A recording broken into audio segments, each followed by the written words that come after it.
Shalom Bapak, Ibu, Saudara, dan Saudari yang terkasih. Puji namanya, kita diberi kesempatan untuk membaca merenungkan kebenaran firman Tuhan di pagi hari ini. Tetapi sebelum kita membaca dan merenungkannya, mari kita bersatu di dalam doa. Allah kami yang kami agungkan di dalam satu nama Yesus Kristus, kami bersyukur untuk pemeliharaan-Mu di sepanjang malam tadi, hingga pada pagi hari ini kami boleh menghirup udara yang segar. Itu semua karena kasih cinta-Mu terhadap kami. Ya Bapa, kami akan membaca dan merenungkan firman-Mu. Biarlah firman-Mu yang kami baca ya Bapa menguatkan kami dalam setiap melakukan aktivitas kami. Terima kasih Bapa, kami menyerahkan kehidupan kami hanya ke dalam tangan kuasa-Mu. Kami siap membaca dan merenungkan kebenaran firman-Mu. Haleluya. Amin. Bapak, Ibu, dan saudara-saudari yang terkasih, renungan kita di pagi hari ini bertema sebab semuanya sudah terang, yang terambil di dalam kitab Lukas 20 ayat 1-8. Lembaga Alkitab Indonesia memberi judul Pertanyaan mengenai kuasa Yesus.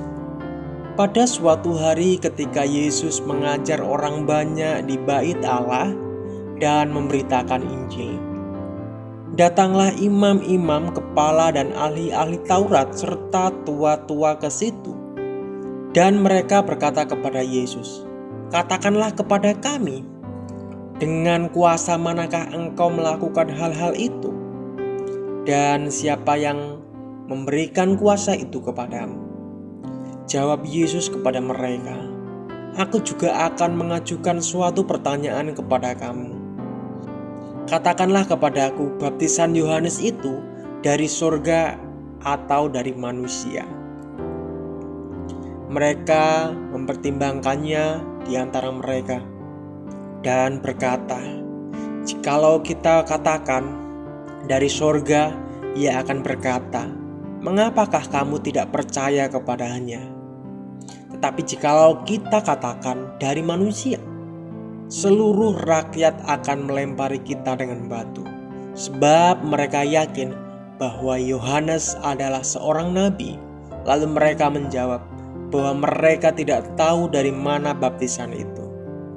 Maka kata Yesus kepada mereka, "Jika demikian, aku juga tidak mengatakan kepadamu dengan kuasa manakah aku melakukan hal-hal itu." Para pemimpin agama mempertanyakan kewenangan Yesus untuk membersihkan bait Allah ataupun untuk mengajar orang. Di dalam Lukas 19 ayat 45-48, mereka merasa tersinggung dan marah karena Yesus mengecam perbuatan jahat di dalam rumah Allah. Sementara mereka sendiri bersikap toleransi dan ikut serta di dalam perbuatan tersebut. Tindakan-tindakan demikian menunjukkan betapa tidak tepatnya mereka untuk menjadi pimpinan rohani. Sebagai pimpinan rohani yang sejati, Yesus menggunakan kewenangannya demi kepentingan kebenaran dan keadilan, sekalipun ia harus mengorbankan nyawanya sendiri.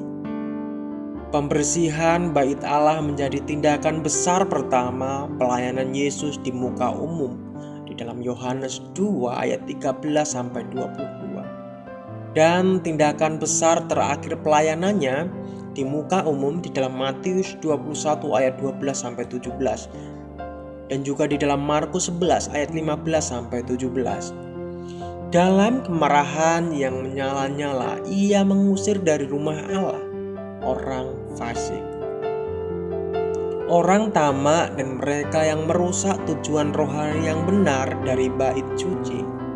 Tindakan Yesus yang 2 kali membersihkan bait Allah selama 3 tahun pelayanannya menunjukkan betapa pentingnya pelajaran rohani itu.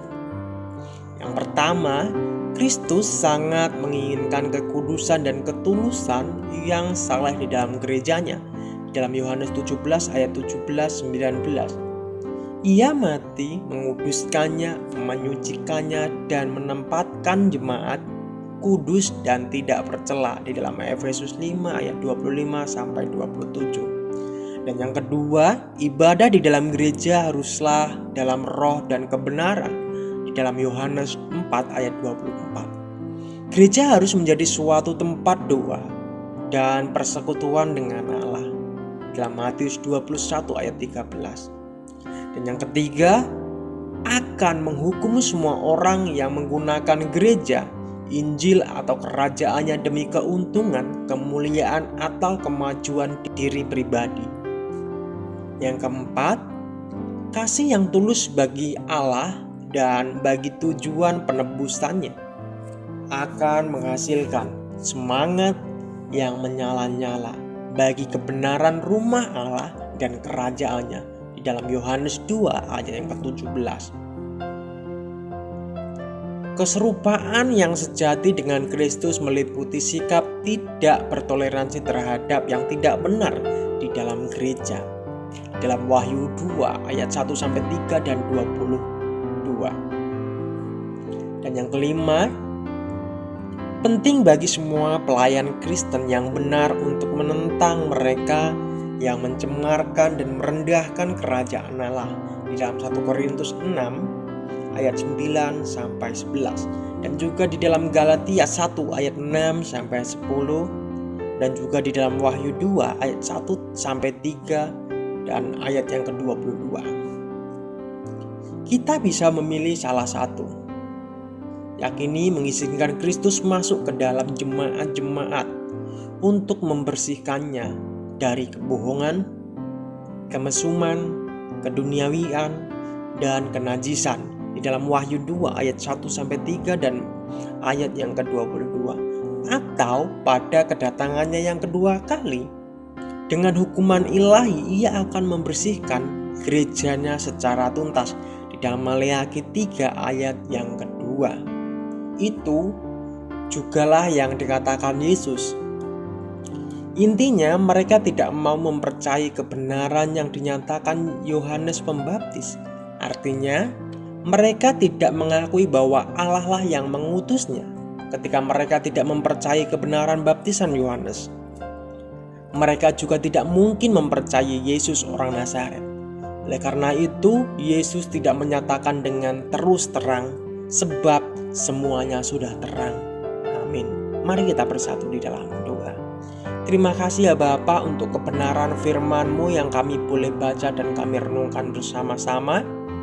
Biarlah terang-Mu itu yang menyertai kami. Biarlah terang-Mu itu ya Bapa yang menerangi dalam setiap langkah kehidupan kami. Terima kasih untuk kebenaran firman-Mu pada pagi hari ini. Kami akan mengawali aktivitas kami ya Bapa. Tuntun setiap langkah kehidupan kami sehingga kami tidak menyimpang ke kanan atau ke kiri. Sehingga kami terus berharap bersandar kepadamu. Hanya di dalam nama-Mu Bapa kami berserah dan berdoa. Haleluya. Amin. Shalom, selamat pagi, selamat beraktivitas.